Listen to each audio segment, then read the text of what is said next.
যে দেশের জন্য কাজ করবে এবং দেশের প্রতি মায়া থাকবে, চাঁদাবাজ সন্ত্রাস এগুলো মুক্ত, এমন একটা বাংলাদেশ চাই। শান্তি শৃঙ্খলাভাবে চলে, মাদক মুক্ত, সন্ত্রাস মুক্ত, হাজারি এগুলো যেন না হয়। ব্যবসা বাণিজ্যের ক্ষেত্রে অবশ্যই যোগাযোগ ব্যবস্থার একটা অন্য গুরুত্বপূর্ণ একটা মাধ্যম, যাতে সময়ে খুব কম লাগবে, এই জন্য যোগাযোগ ব্যবস্থা উন্নয়নের খুবই প্রয়োজন আছে।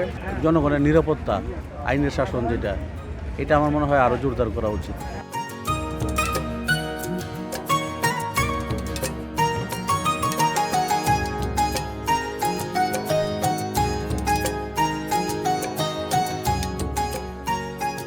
মশা অনেক বেশি মুন্সিগঞ্জ, অন্য অন্য ডিস্ট্রিক্টে তো মশা না, এই জায়গায় অনেক মশা, এই পানি গন্ধ দিকে। সবজি কিনতে গেলে দাম, একটা মাছ কিনতে গেলে দাম, কোনো জিনিসে আমরা করতে পারি না। ওষুধ পানি কিনতে একটা জ্বর হয়, ওষুধ পানি কিনতে গেলে 500, 2000, 5000 টাকা বিল ধরে, কিন্তু আমাদের রুজি করতে হবে মাত্র 200 টাকা, 5000 করতে দেব। হসপিটাল গেলে সিট পাই না, রাস্তাঘাটে ভাঙ্গা থিয়া দিছে, রুগী লিয়ে যাইতেই না, সিরিয়াস অবস্থা। কীভাবে চলুন ভাই, চলার বিরাট কষ্ট হইতেছে ভাই।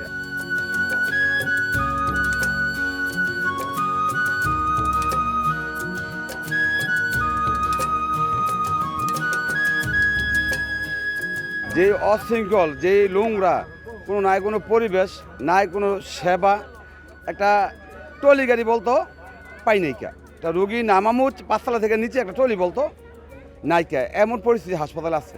আমাদের এলাকার স্বাস্থ্যসম্মত সহজলভ্য না, শব্দ দূষণ আছে, তারপরে এই যে নদীর পানিতে ময়লা আছে, তারপরে বিভিন্ন সমস্যা তো আমরা জর্জরিতই। স্বাস্থ্যসম্মত কই আমাদের যেরকম থাকা উচিত সিটি হিসাবে, আমরা কীরকম আসি।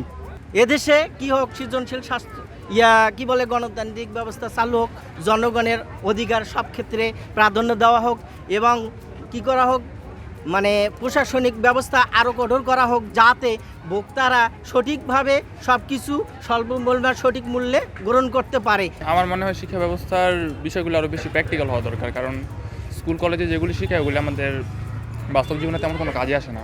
শিক্ষাটা যাতে কর্মমুখী হয় সেই জন্য শিক্ষা, ওই রকম শিক্ষা ব্যবস্থা আমাদের বাংলাদেশে প্রচলন হওয়া উচিত এবং চালু হওয়া উচিত। দেশের জনগণ ঠিকমতো চলাফেরা করতে পারবে, কোনো দুর্নীতি থাকবে না, কোনো রাজনীতি থাকবে না, কোনো সন্ত্রাস থাকবে না, ঠিকমতো চলাফেরা করতে পারবে, সেই জিনিস আমরা ভালো চাই।